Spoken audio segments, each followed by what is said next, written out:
Hi and welcome to Dyer Consequences, and I'm Claire Dyer, and you're watching Unprecedented TV, where free speech stays free and nothing gets censored. So today we're going to be diving deep into the realities of freedom of expression in modern Britain and what happens when you dare to actually try and speak your mind. My guest today is Jamie Michaels, and he knows this all too well. Jamie Michael. And he knows very too well because he was actually arrested and held on remand for simply posting a video sharing his views on the state of this country and everything that is happening to it. We're going to be talking about what happened, what it says about free speech today, and why so many people are afraid to now speak out. So I want to welcome to the show, Jamie. Hi Claire, how's it going? Okay, busy, very busy, and it's very stressful. Do you not feel that we are being bombarded at the moment with lots of things? You know, we're just been attacked from all angles, aren't we? Yeah, it's multiple things every day now, not just one thing every day. It's just bad news after bad news, and It's constant. You meant to just shut up about it and not voice opinions. Yeah, and you definitely know how that feels because you've not had a very good time yourself, have you? Which is why I've asked you to come on today. So I want you to sort of tell me a little bit about, well, first of all, tell me your background, because I think that's really important for people to know what your background is. Where do you want to start? I don't know. You find a place to start. It's your place to speak and talk. From when I left school, and I was a good footballer when I was younger, so I ended up doing an apprenticeship footballer with Oxford United. Before that, I was with Man United. I signed schoolboy forms, but then they released me and I went to Oxford United. I was there for about 18 months before transferring to Cardiff, and I just ended up leaving Cardiff and trying my luck in New Zealand. I went over there and then came back after about 6 months. It didn't work out over there, and I was feeling a little bit kind of lost because my footballing dream didn't quite work out. And one day I was Christmas shopping actually, and walked past the Army Careers Office in Cardiff. Went in for a browse and got talked. Met a Royal Marine. And he asked me what was my background, and I told him I had been a footballer and I was quite fit. And he said, "Why didn't you try the Royal Marines?" And I said, "Yeah, I'd seen a little bit about the Royal Marines on TV and stuff like that. I didn't really know much about it." But he said, "If you're fit, then this is the one for you." So that's what I did. I went on a 3-day trial. It's called a potential Royal Marines course, and when I came back, it was like a breath of fresh air. Because I'd had a lot of disappointments at football, and it gave me a bit of a confidence boost. So I ended up signing up for the proper training, and a couple of I think it was about maybe 2 months later, I was on the full kind of Royal Marines training course, and so I joined when I was 20. Wow. I passed out as an original, so that means you pass out first time. You don't get back trooped at all. And from there, I done 4 years in the Royal Marines, where I served in. I done 2 tours in Sierra Leone when there was trouble over there. I done a tour of Northern Ireland, and I went on Optelic one, which was the kind of initial invasion into Iraq in 2003. You are somebody who has given your life for this country, and I can see this is you in the photo. Where was this taken? I was in Iraq. Yeah, we I really shouldn't have taken a photo there because we were kind of on and off under fire all that day. I literally took a quick photo there, and we were jumping on and off that wagon because that wagon was. You could hear the bullets hitting in now and again. That was the time to jump off, and you're jumping off as it was going. Luckily, in my troop, we didn't have anyone serious injuries, but the only injuries we had was actually jumping off that wagon when it was going, and guys were breaking their legs. So Wow. no other. So you've seen quite a bit during your time in the Marines, then, haven't you? Yeah, it was busy. It was a real busy 4 years. I couldn't have picked a kind of a better time to join then if you were looking for action, because I was literally in and out of operations the whole time I was there. That was the first day in Iraq, and there was mortars being dropped just behind that building, and because there was a threat of chemical attack as well, we put our respirators on, but they were just normal mortars, so there was no actual chemicals being dropped right there then. So how long were you in the Marines for? I just done the minimum term, which is I done 4 years and 1 month. Right. How was that when you actually left, after everything that you'd kind of been through, all of you'd been through? Well, it was difficult because I'd literally just come back from Iraq, because my notice was in. Oh, you got to give a year's notice, so my notice was in a year prior to that, and so I literally went to Iraq, came out and literally left. So I didn't have a transition period where you were kind of a cool down then from being in war to then just walking our streets, and then I was a civilian as well, and not even going back into the Marines. Yeah. I was in Northern Ireland. You're in Northern Ireland. Okay. So you've seen quite a lot then, haven't you? I've seen a bit, yeah. I've there's people out there seen a lot more than me, but I have seen a bit, definitely, yeah. So I'm going to move forward to see, why I wanted you to come on, because you were in fact arrested, weren't you, for a 10-minute video that you posted onto, I believe, Facebook, wasn't it? Off the back of Axel Rudakabana obviously killing 3 children and injuring 10, didn't you, Jamie? Yeah. Yeah. So the victims here were children, and that's what I was worried about. And having 2 young girls myself, yeah, I felt that I just wanted to try and do something, as in get some kind of safety measures in place for the children in my local area. I knew I couldn't do something for the whole of the UK. I just wanted to do something in my area. So I called on the community to have a meeting about that, and I clearly said in the video that we were gonna, in this meeting, we were gonna consult the police, the politicians, the councillors, try and get them involved. So see if we could get some actual proper security in place at the schools and parks, because obviously that's where the children are in the daytime and after school. So that was my little bit that I wanted to do. And we do have some clips of that 10-minute video that, if the studio can put that up, please. Security on the schools now these days, right?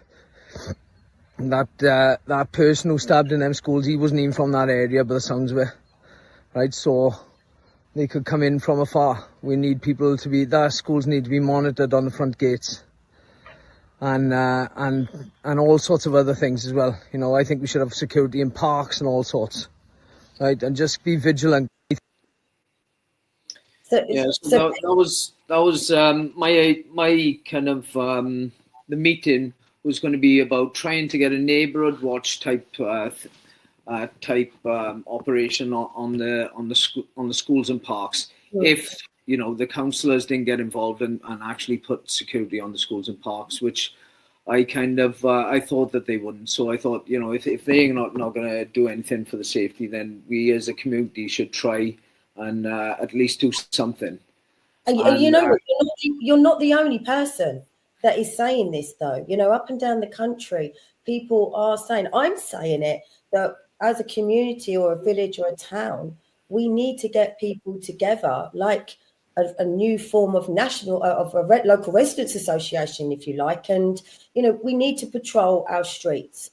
We need to hold our councils to account. We need to be asking questions. We need to not let these things slide. We need to be standing up and not fighting. It's terminology, but not fighting as in physically fighting, but making a stand legally and holding to account. And there's so many people saying that, so you're not the only person.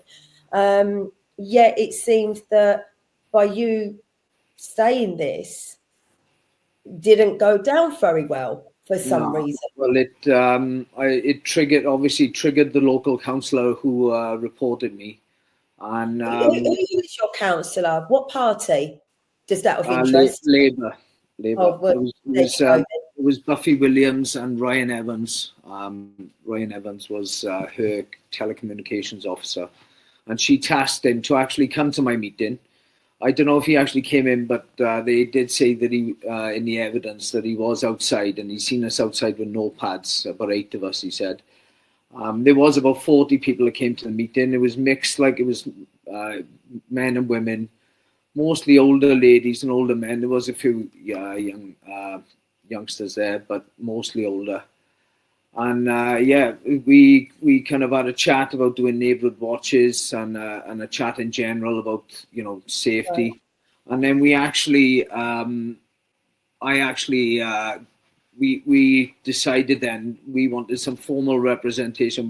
Because we knew people were getting arrested at this time as well, so we wanted some formal representation. And we decided we were going to contact the local Reform councillor candidate, and we were going to see if they could come to the next meeting. So I did actually contact him, and he was coming to the following meeting. That didn't actually happen because I got arrested before that actually happened. Then we're going to show the other videos. We're going to show the other videos of part of what was said in that 10 minutes, because I think people need to see that. If the studio can put them up as well, please. Organising, okay, which doesn't mean getting bats and knives and stuff and going doing what they're doing. That's not what I'm talking about. I'm talking about doing things the right way, getting in big groups, having meetings, and going to the council, going to the police, and going to the politicians. I think we should also play there's another one as well. We'll play that one as well, if the studio can bring that up as well, please. I would say that we need security on schools now at the moment, okay? And that should be paid for out of our council tax money, which seems to be disappearing into thin air, because it's not going into the valleys, it's not going into the leisure centres, it's not going into anything to do with us. Yeah. See, from what I'm seeing there, I can't see that there was anything that you said that warranted you getting arrested. No, most people, like even people who I didn't know, people have said that they had passed this video on to others to have a look at it. And everyone who viewed that video said that they couldn't believe that I was being arrested.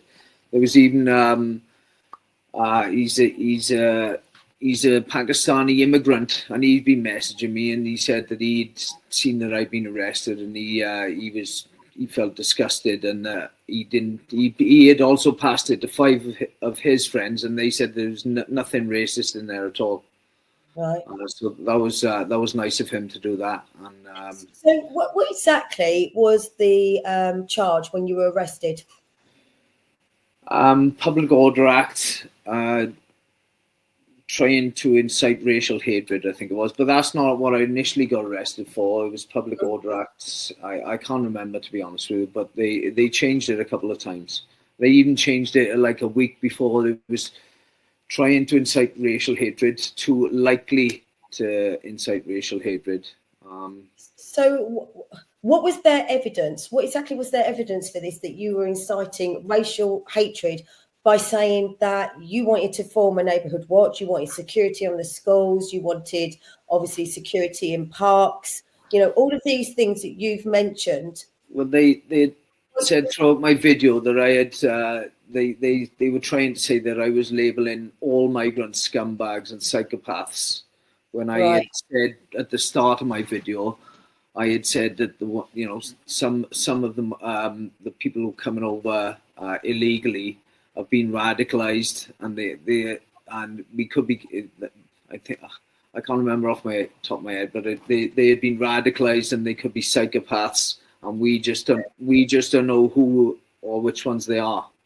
But just to put into context, I'm guessing you're not that far from Southport. It's quite close, isn't it, in relation to the whole of the UK to you, isn't it? Not really.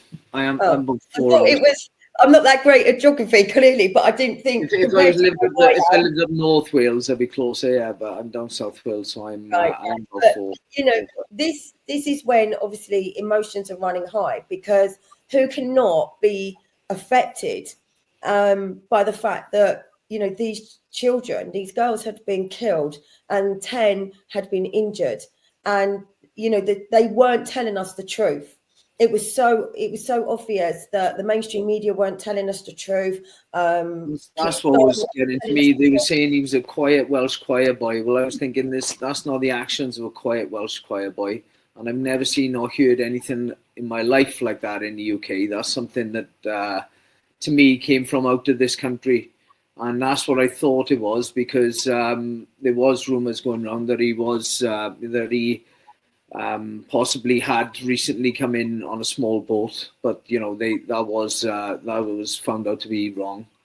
But I actually said in my video that this person has probably been either radicalized at home or in a mosque, and I was right, because it looks like he was radicalized at home to me. I mean, he does kind of look a little bit scary and a little bit evil, doesn't he, to be fair? Yeah.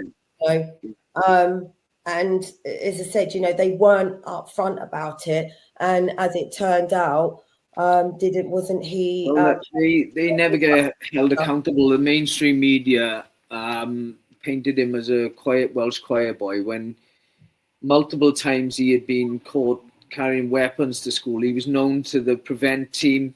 He talked about doing genocides. I mean, when the media ever get pulled in and taken to court for their misinformation? Because I had a couple of things wrong. I did think that he'd come in recently on small boat. I did get that wrong. But they were saying he was a quiet Welsh choir boy. So, that's really, really wrong.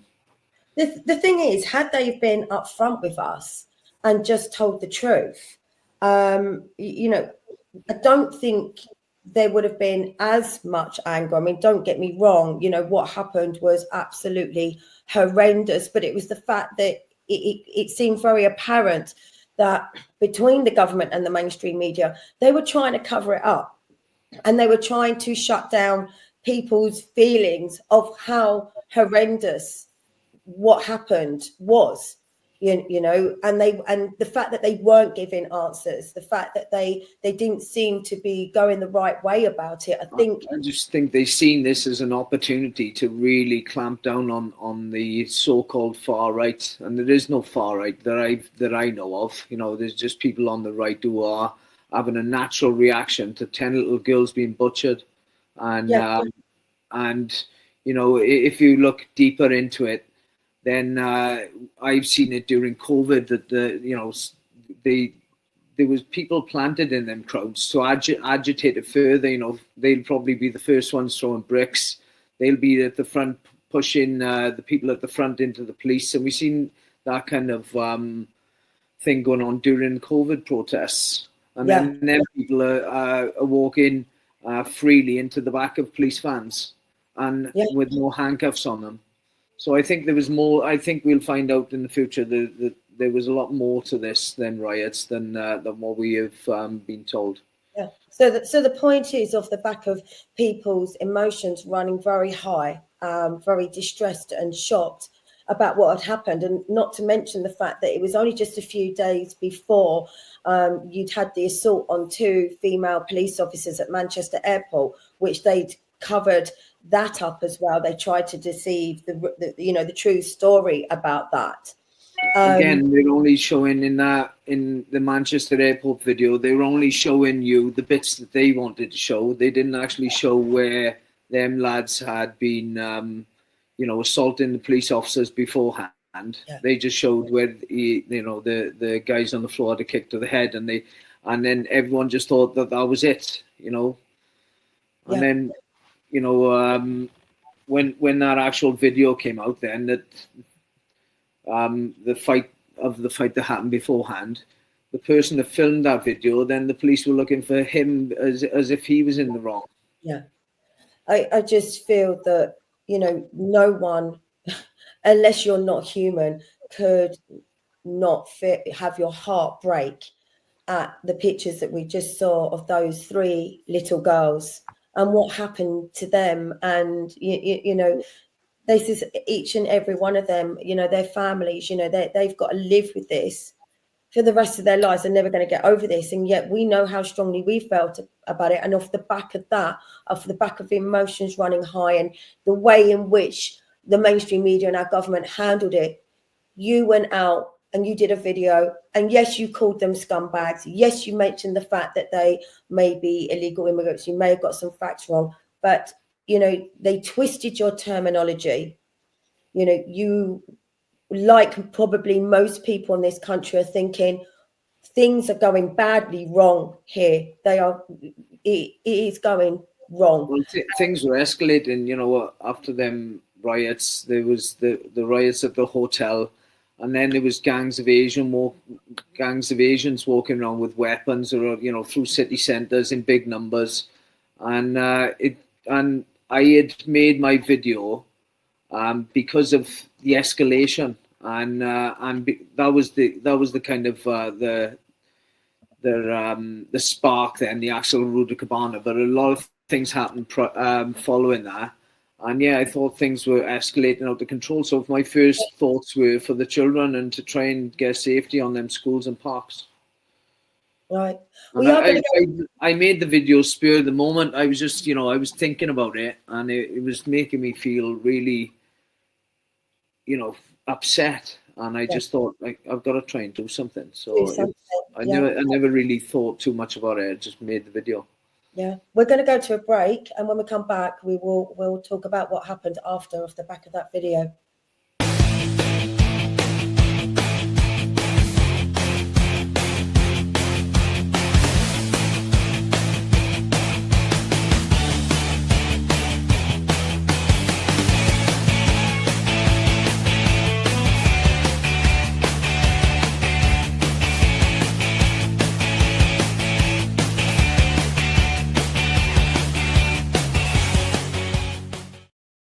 And that is Tim Scott, back with Tim Scott Uncancelled, another great show that you will find here on Unprecedented TV. And I'm here talking with Jamie about a video that he made off the back of the 3 girls that were killed by Axel Ridder-Cabana, difficult to pronounce his name, and that what got him arrested. So, and there he is.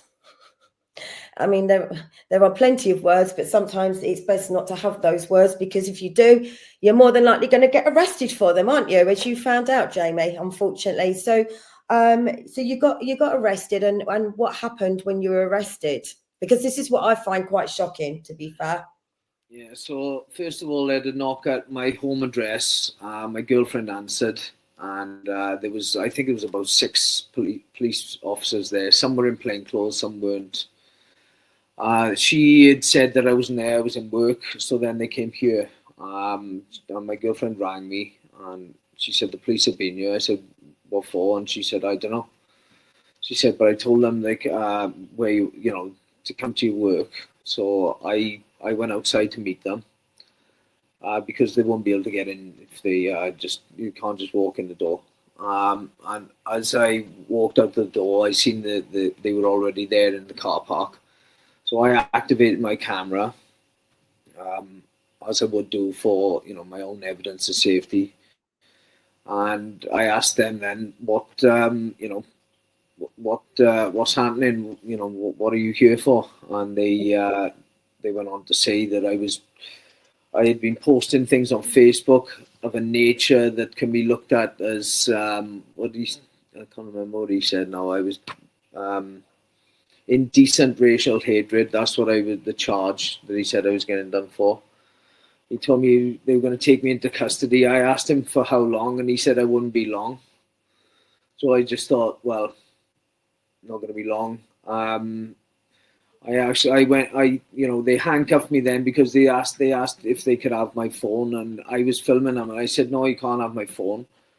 And then he lunged for me, so I just went to put it in my pocket, and they just they took the phone off me, handcuffed me to my rear, and took me to Bridgend police station.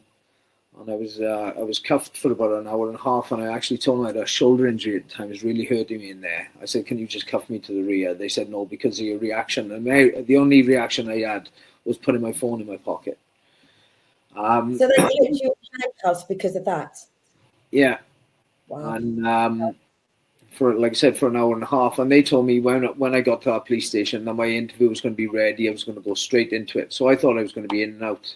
When I got to the desk, they told me the charge, and they told me that it was a maximum of 7 years.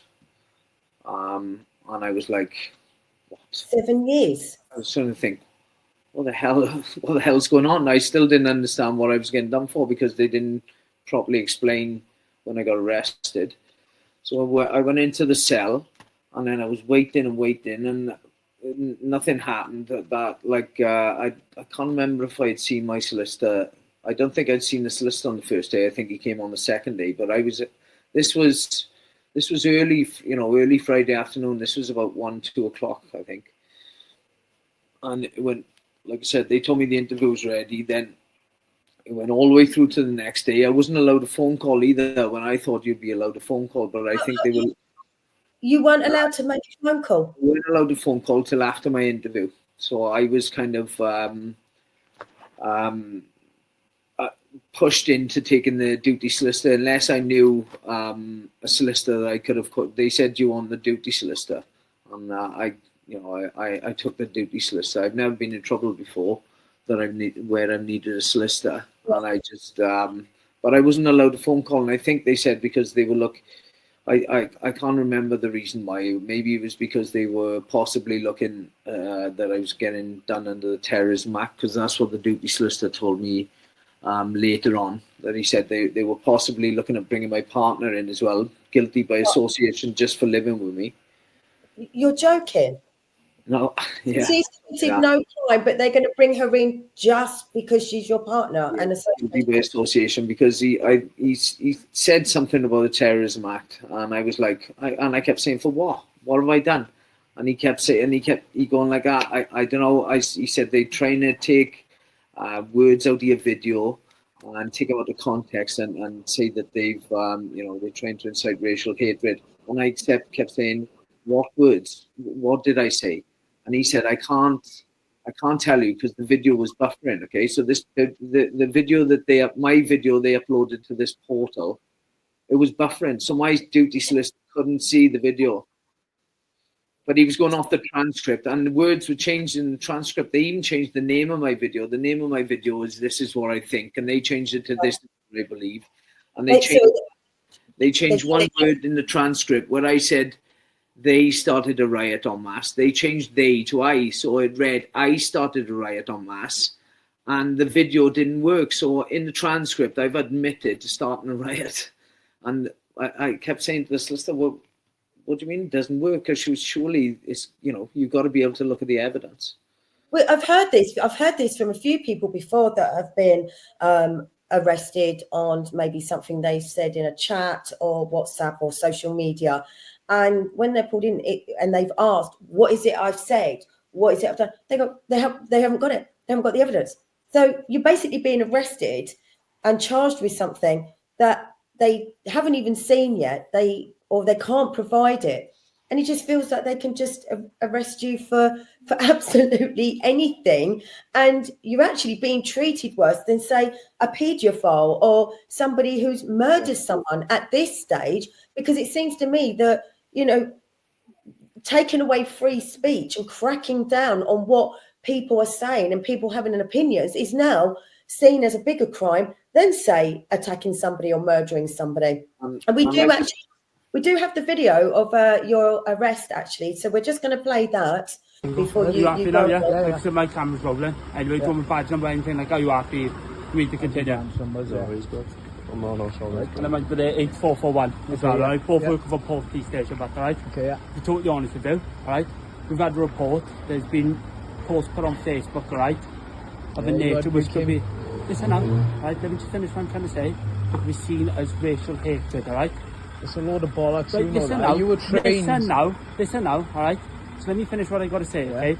So based off of that, right, the time is 12:55 and I'm arresting you on suspicion of indecent racial hatred, both Show on me social which one media. first. You Show do not me have to which say one. anything but me on your defence. If you do not mention my question, subject to later riding court, 18 do say maybe given an evidence. Do you understand that, fella? And it says if we raise it for a prompt and effective investigation, okay? Do you understand that? What is the racial thing? I need to know the racial... I've given you the circumstances, accusations. right? We'll get to the bottom of it in custody, alright? In custody? Yeah. For how long? You won't be for long, right? Be an interview. I'm working. And go from there. I know, but you become with us, but for that reason, right?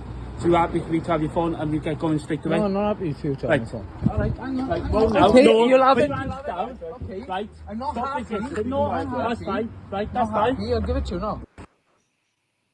So I'm laughing because it's not funny. boys. Here you go. Are you happy now, yeah?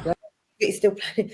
I'm kind of looking at that. If you had a vendetta against somebody, all you would have to do now is phone the police and say, I want to report them for a Facebook post. And they're going to turn up at your door, arrest you like that, because it's all circumstantial. I And think we'll that's arrest you and then we'll discuss it down at the police station, and then we'll look for the evidence afterwards, rather than having the evidence in front of them and saying, yeah, this is an arrestable offence, we'll arrest them.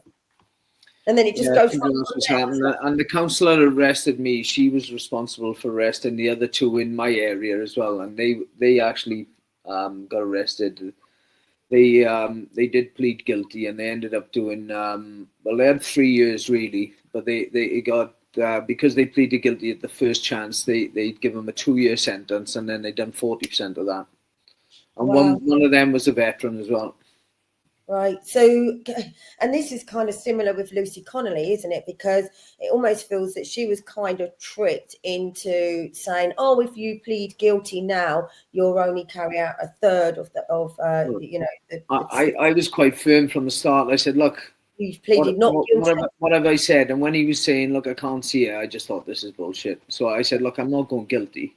I said, and he was like, well, judging on what you've said and comparing it to other people who have already been charged, and they're looking at 2 to 4 years. That's what they're telling me. You could be missing. You could be doing a lot of extra time if you get found guilty and you've gone not guilty. You could be doing all that extra time, and hinting that to me all the time. I said, look, I'm not going guilty. I said, done nothing. I said, what have I done? And he said, look, if you had said this a couple of months ago, things would have been different. And I was like, why? Why would it be different? I said, sorry, we've had a new government, but the laws haven't changed. Yeah. And he just went like that, agreeing with me. And he also said, don't make this political. And I thought, well, it was kind of political because I was talking, I've been talking about Labour Party and getting the councillors and stuff involved. But he said, don't make it political. Starmer wouldn't like that. That's what he said to me. And I was thinking, well, what's Starmer? What do you mean Starmer wouldn't like it? The Starmer's nothing to do with this. It feels that everything is very political. I repeat over and over, I am not a political person. I believe that all parties are, in fact, the same. But what I have to admit is that since we have obviously had this Labour government and had Keir Starmer as Prime Minister, it is becoming very, and I can never pronounce the word, authoritarian, isn't it? We're kind of moving into a totalitarian, and I'm going to sound really stupid because I can never pronounce the word, but we're heading that way. It feels like almost a personal vendetta coming straight from 10 Downing Street. And am I going to get arrested for now saying that? Who knows? But it feels going really heavy-handed on trying to stop any kind of, I don't even like to use the word dissent, because it is just freedom of speech and having an opinion about the way in which our country is being run, because we can't deny the fact, sorry, I'm on a rant now, that, you know, they are the public servants. We have put them in this position, and yet we're moving into times, we already are in these times, that now it's like they control us. It's not the other way around. They're not working for us. They're controlling us and shutting us down. We're not allowed to have an opinion anymore. You know, so they've forgotten their role. Like you said, they serve us, and we have forgotten as well. I think that they do serve us because people are afraid of them, and they really, you know, they should be serving us, and they're doing the exact opposite at the moment. Like you said, they've been really authoritarian. yeah. And off the back of that, you didn't even get bail, did you? You got remanded. Yeah. He said that I was. He feared that I was going to cause further offences, and even though I've not got any previous, I had a drink driving 15 years ago, but that was it. So they're psychic now. Then, you know, you do one video, and actually the best portion of that video is just trying to get people together and work within the law. But clearly, maybe they saw you as a threat in that respect, so they needed to kind of shut you down. Yet your history, you know, the life in which you've led has been exemplary. You know, you have served this country. You've put you know, you may know you've given your life, really. Well, I was willing to give the ultimate sacrifices in my life, you know, back then, and I've still got that kind of mindset where I still feel like I want to look after my community and keep them safe. And that's the reason that I stepped up to call that meeting. I mean, I've been quite active since COVID. You know, I've been going to different meetings there, and we were quite active doing different things. We were going to police stations, we were going to vaccine centres, we were going to schools and giving out information. You know, letters of liability and stuff like that, with proof as well, you know, peer-reviewed proof that the harm's coming from the vaccines. So I'd been, you know, quite active. I've always kind of, well, say always, over for about 10 years at least now, I've been quite active and trying to get in political and standing up to the wrongs that I can see happening. I think that's what they don't like as well. So how long were you actually remanded for, Jamie? In total, it was 20 days. So 3 days in the police station and then 17 days in Cardiff jail. Wow, for a video that actually wasn't. And I was lucky to get bail the second time, I think, because I think that judge really didn't want to give me the bail. But I can't remember what happened. It was something to do with that. It was made public. So the whole thing was made public, and it would have been really hard for her not to give me bail because, like I said, I have no previous, and my background and everything was, you know, clean. Because didn't the Free Speech Union get involved? Yeah. So I had sacked them first solicitors when I was in jail because they were terrible and they were making me feel guilty. I remember the second solicitor, but he still couldn't see my video. This is a couple of months down the line now. The video was still buffering. So they still don't have the evidence yet. They did charge it. This second solicitor didn't have Facebook. I said, well, just look at it on your own Facebook. Then he said, oh, I haven't got Facebook. And I said, well, come on, mate, you're gonna have to, you know, you're trying to defend me here. You've got to scrutinize that video, pull it apart, because that's what they're going to be doing. And he said, no, well, you've told me bits. And he said, I've seen part of it. And I've said, no, that's not washing with me. And the Free Speech Union had been in touch with me because they'd seen my story on the news. So they reached out, left an answer phone message. And I'd spoken to them. And when that, like I said, the second time I met my second solicitor, and he still couldn't see the video, I just said, look, I'm gonna have to leave it there. But I was thankful to him, to be honest, because he got me my bail. He got me out. Yeah. And I do say thank you for that. But I obviously wanted someone who could view my video. And when I spoke to the Free Speech Union, they'd seen my video. Plus, they'd gone down my Facebook page and watched a load of my other videos, so they got a bit of background on me. And they said they were, they wanted to help. When I'd been released on bail then, but I had my bail conditions were I had a tag with a curfew from 10 p.m. till 7 a.m. What was their justification for a tag on you? What did they think you were going to do? Yeah, exactly. So, and that I wasn't allowed on social media, or if I had a smart device, that I was to tell the police, and they were to, if they felt necessary, they were going to put some kind of software on there to track me. So I just kept with the basic Nokias, and yeah, when I went with the Free Speech Union, when I had my first meeting with them, they really couldn't believe I had a tag on. They literally went like that. You got a tag? They said, for what? For an online offence, and they were laughing. And they said, "Do you want it off?" I said, "Yes, please." And they got it off within a week.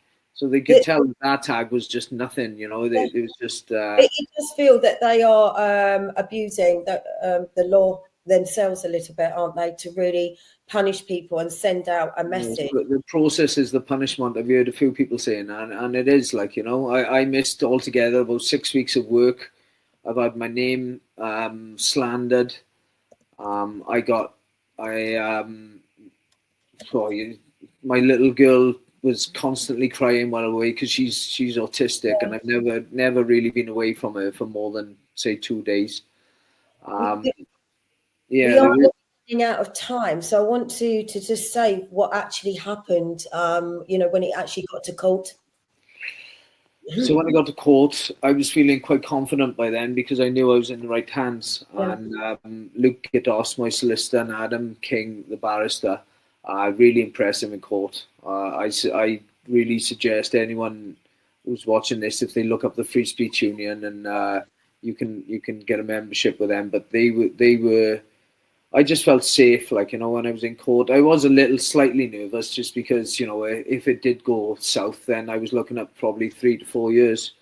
And but I felt they played my video, they played my police interview, and I just felt confident after that. The barrister I had was really breaking down every word I said and explaining it to the jury, what it meant. And I was lucky that I had, when I actually went for my court case, I had a different judge that I did when I went. You actually had a jury, didn't you? Yeah, the jury, and they found me not guilty within 17 minutes. Quite ironic, really, isn't it? Because isn't that the same amount of days? Days out in jail, yeah. On remand. It almost seems like that was, a kind of deliberately done by the jury as a message. Do you know what I mean? 17 minutes it took them for the 17 days on remand. It probably took them 5 minutes because they have to go down to the back room. They have to pick the chief juror, then the one that stands up and says it in all that time. So they didn't spend much time thinking about it. So it was very. Once you watch the video, I think once you watch the video, you decide for yourself straight away.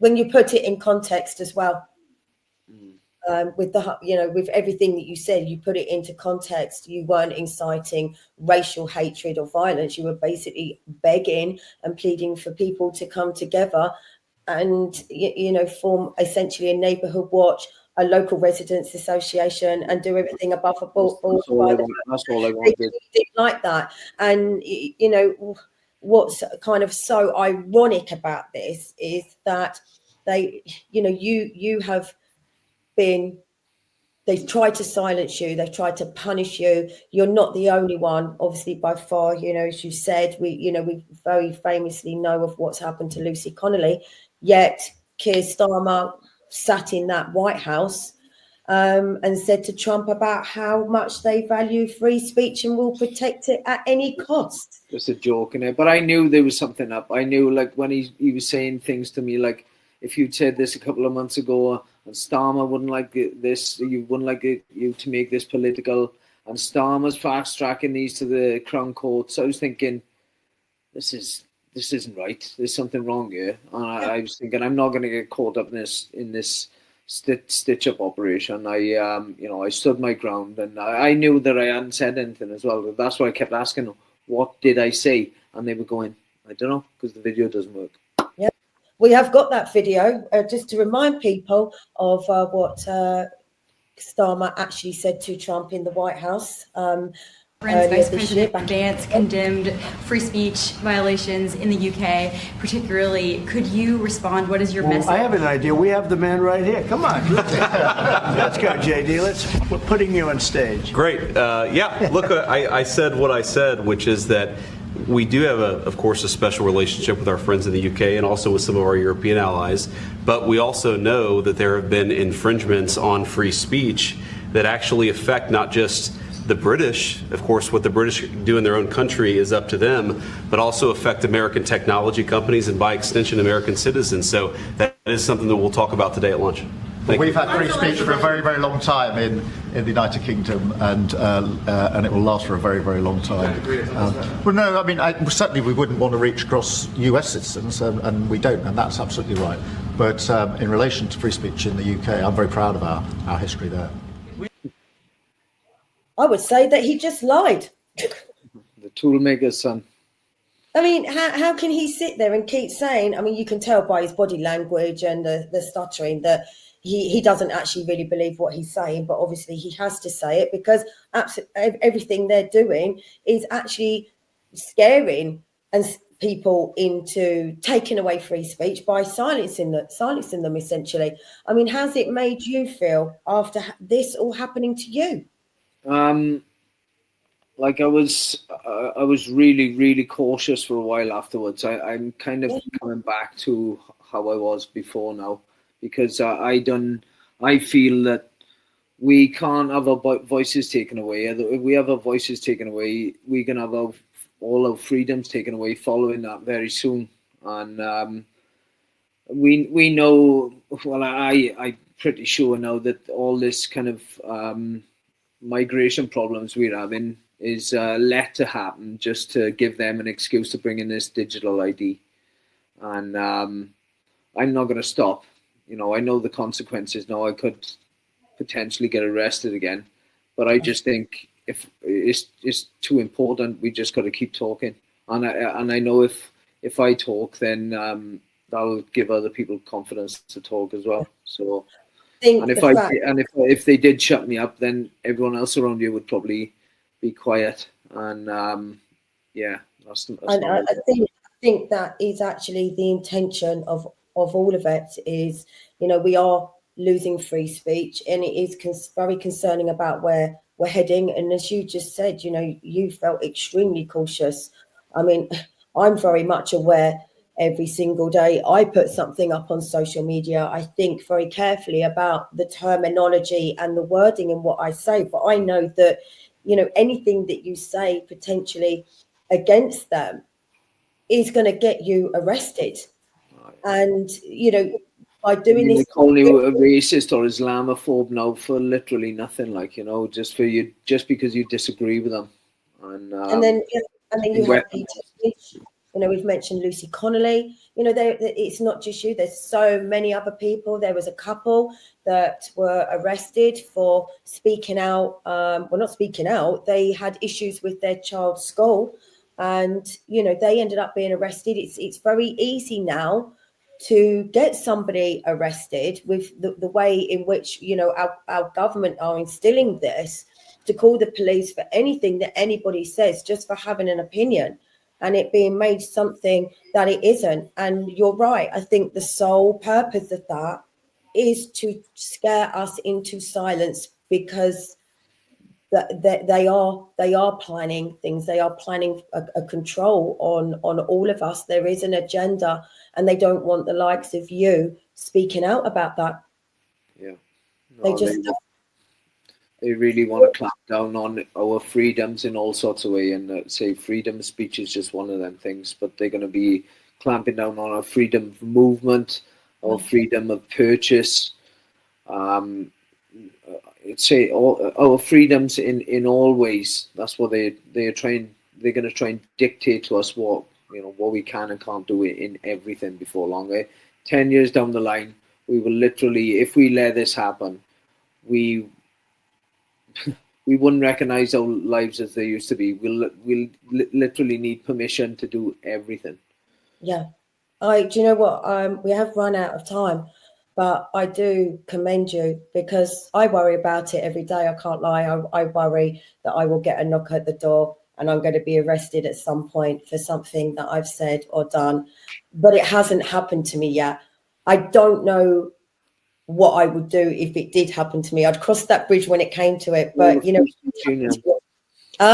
Call the Free Speech Union. 100%. You're not the first person who has mentioned the Free Speech Union. I've been hearing it a lot, and it's definitely something that I'm seriously considering now, because they have helped a lot of people. So if anyone takes anything away from this, from watching this, it will be get on with the Free Speech Union, because they're doing amazing work there for people like you. Because, like I said, I commend you really that it didn't scare you away. It was not nice to obviously spend 17 days in prison and say, you're a veteran. It's shocking, really. You served your country. You fought for this country. You could have lost your life fighting for this country. There you are again.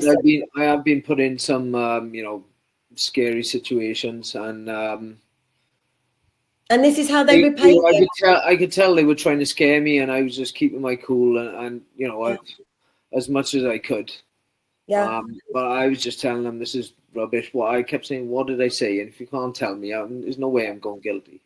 You know what? Just stay true to yourself. Stay true to yourself. As I said, this is how they repay you. They tried to silence you, and for a crime that you actually hadn't committed, a law that hadn't been broken. And yeah, we have run out of time now, but you just keep carrying on, Jamie. 100%. Keep carrying on, because it's sending out that message that they can't silence everybody. So I want to thank Jamie for coming on and telling his story. That's all we have time for today. We have kind of run over.